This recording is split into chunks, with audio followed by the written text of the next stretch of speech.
the Davidson Event Planning Committee for this invitation. I am deeply humbled and honored to share the festivities celebrating my Morehouse College brother, Reverend Dr. Martin Luther King Jr. So thank you for the invitation. In 1996, actor Tom Cruise was the star of one of the highest grossing movie series of the 20th century, entitled Mission Impossible. And the movie generated over $4 billion because people wanted to see a story play out in which an impossible mission was somehow made possible. Today we celebrate Dr. King, who had an impossible mission to free marginalized people from an unjust system masked as a democracy. And he did it with one of the most effective strategies in any movement in history, nonviolence. For a few moments, I want us to consider whether another mission is possible today, protecting freedom, justice, and democracy in the spirit of nonviolence. I think we are all here in part because we want to be reminded, encouraged, and inspired to believe that we are part of a story in which impossible missions are still somehow being made possible. If you would be so kind as to help me during this address, community participation. Whenever you hear the word mission, I would love for you to respond by saying possible. Let's practice that. Mission? Possible. Mission? Possible. Mission? Possible. Protecting freedom in the spirit of nonviolence. What is freedom? A popular answer might be a constitutional right. Constitutional rights are very important freedoms. They should be known, exercised like the right to vote. They should also be protected. But our definition of freedom has to be more than constitutional rights, those jotted down in a legal document. Freedom also includes basic human rights, adequate housing, clean water and food, quality education for all, especially children, adequate health care, access to equal opportunities are all basic human rights. Constitutional rights and basic human rights are examples of freedom. But again, I ask, what is freedom?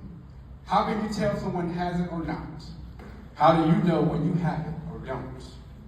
According to Dr. King, freedom has three simple components. It can be remembered with the acronym CAR, C-A-R. C stands for the capacity to choose. A stands for the act of choosing. And R stands for the responsibility of one's choices.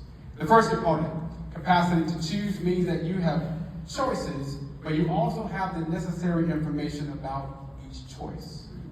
I despise buffets, but for the sake of a good example, when you see the ingredients listed for each dish on a buffet, you experience the first component of freedom. Is the soup made with cream? Someone might wonder if they're lactose intolerant. Are there walnuts or pecans in the carrot cake?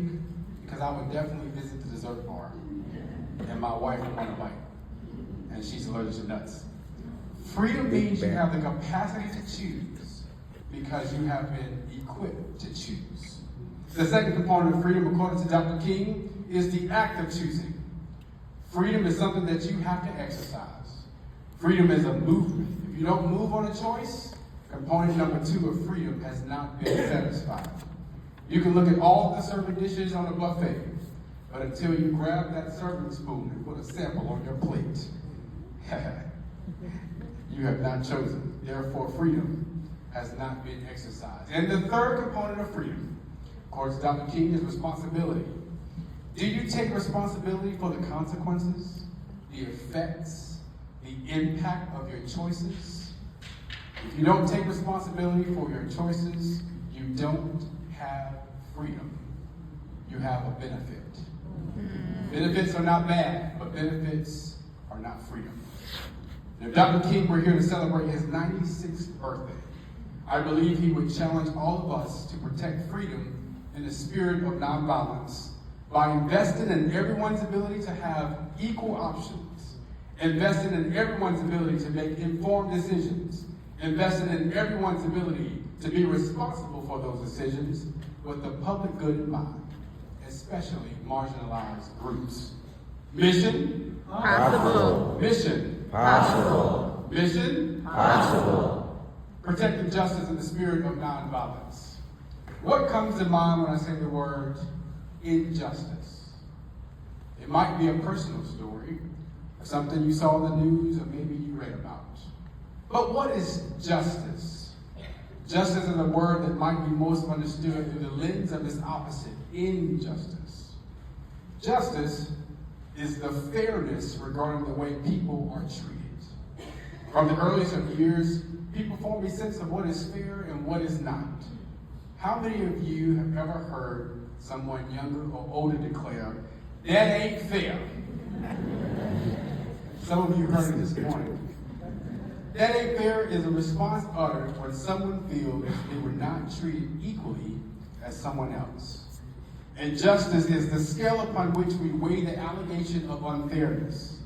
If unfairness is found, justice tilts the scales to make things fair or just again. Dr. King spoke widely about justice and often quoted the prophet Amos, who said, "But let justice roll down like waters, and righteousness like an ever-flowing stream." The image that comes to mind is water rushing in to fill a dry riverbed, a place that used to flow with water, but is now experiencing a drought. A place, a time, a people that is in need of restoration, and quickly. A drop of water won't satisfy a dry riverbed. And in like manner, there is no such thing as a drop of justice or a piece of justice to satisfy injustice. But let justice roll down like waters, and righteousness like an ever-flowing stream. Justice rolling down like water is not a trickle or a drizzle or a drip drip. It is justice rolling down fully without hesitation.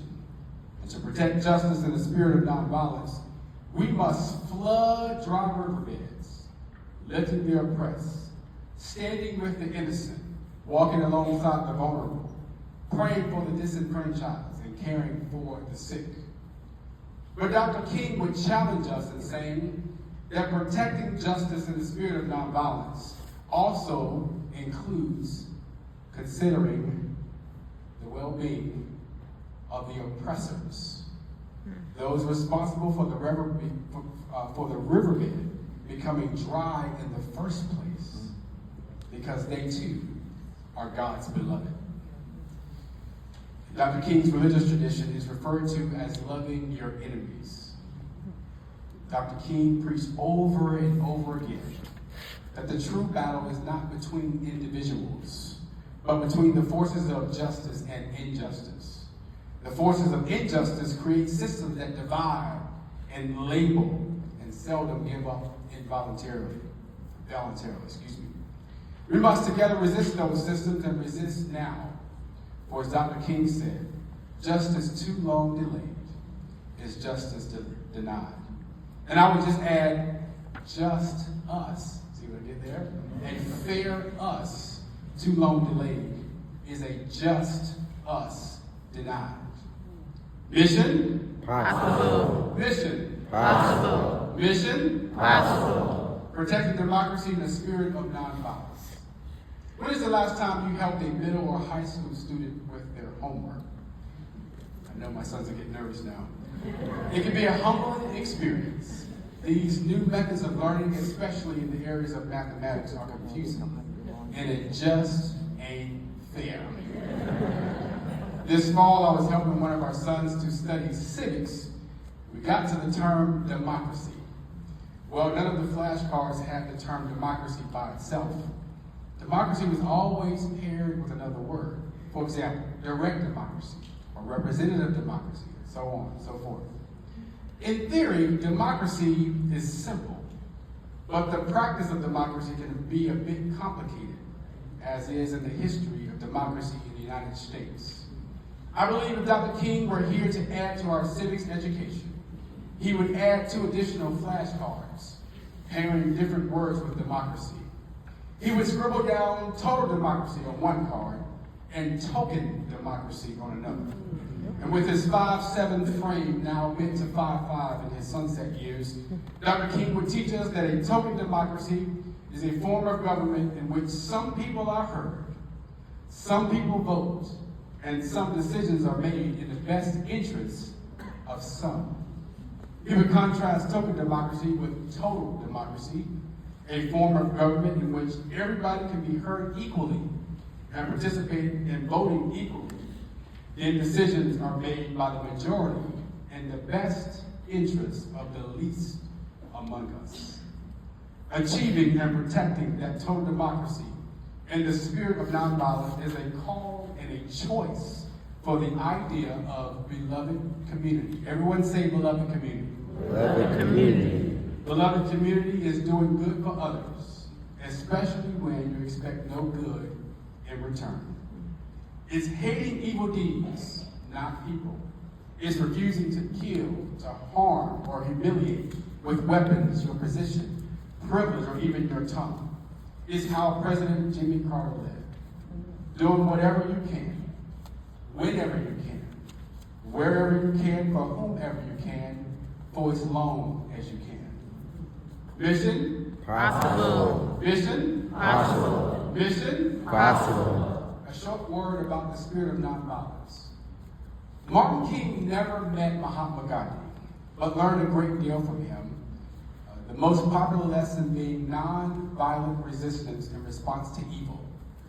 Nonviolence is not the strategy of someone who is afraid, but a strategy that avoids external physical violence and also internal violence of spirit. Nonviolence is not passive. It is active in its resistance to evil. Nonviolence does not mean submission to oppression. It means fighting against it without hate, without violence, and without dehumanizing the enemy. Nonviolence is a spiritual discipline, one that allows us to respond to injustice without allowing it to destroy our spirits. Dr. King said the aftermath of nonviolence is the beloved community. Through nonviolence, we can create a society where reconciliation and redemption are possible, where love can heal the wounds of the past and build a better future. As Dr. King said, love is the only force capable of transforming an enemy into a friend.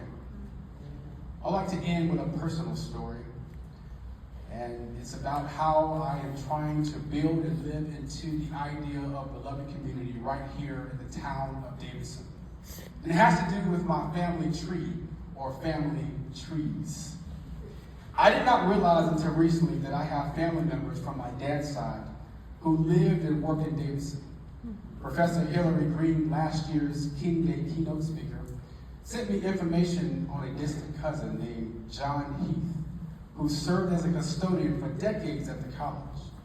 Then my cousin Robert Springs followed that up to tell me about his older brother Terry Springs, who served as a police officer here in town, one of the first African Americans to do so. So that's my dad's side. But then, while doing some genealogy research, I noticed references to my mother's side of the family. Yes, rooted right here in the town of Davidson. And that was the subject of my meeting on Monday, November 25th at 11:45 a.m. At 11:45, I like to beat the lunch rush. So 11:45 we met at the soda shop right there on Main Street. And it wasn't my preferred place to meet, because if you've ever been to the soda shop, the booths are really close together. And so you can't sit directly in front of your lunch partner, and I didn't want to bump his knee. But we met there. I ordered the chicken salad sandwich on wheat, and he suggested that I add a side of cottage potato rounds. And I did, and I ate them all. We met because we were both curious and open to repair the possible impact of a complicated history here in Davidson. We chose to explore whether there were connections between our family trees. There is no way in the world that we're related, I thought, except he shared the same last name as my second cousin, Sammy Jr. Sammy, are you here today? Sammy, come on up and join me in front of your mind. Just join me right here to my left. Sammy Jr. grew up and still lives 2 miles from this very building in Smithfield. And Sammy's mother worked alongside Lulabelle Houston in the laundry, along with others. Her name, Hazeline Knox. I would love for my lunch buddy to come and join me to my right, Mary Rusty Knox. As we leave here today, let us remember the charge to protect freedom and democracy in the spirit of nonviolence. It is a charge that seems impossible, but through investing in freedoms for all, treating people fairly without reservation, and practicing total democracy, we can make the impossible possible. Y'all can come in tight, brothers. Let us create and live into the beloved community, no matter how you got to the neighborhood. Mission? Possible. Mission? Possible. Mission? Possible. Thank you.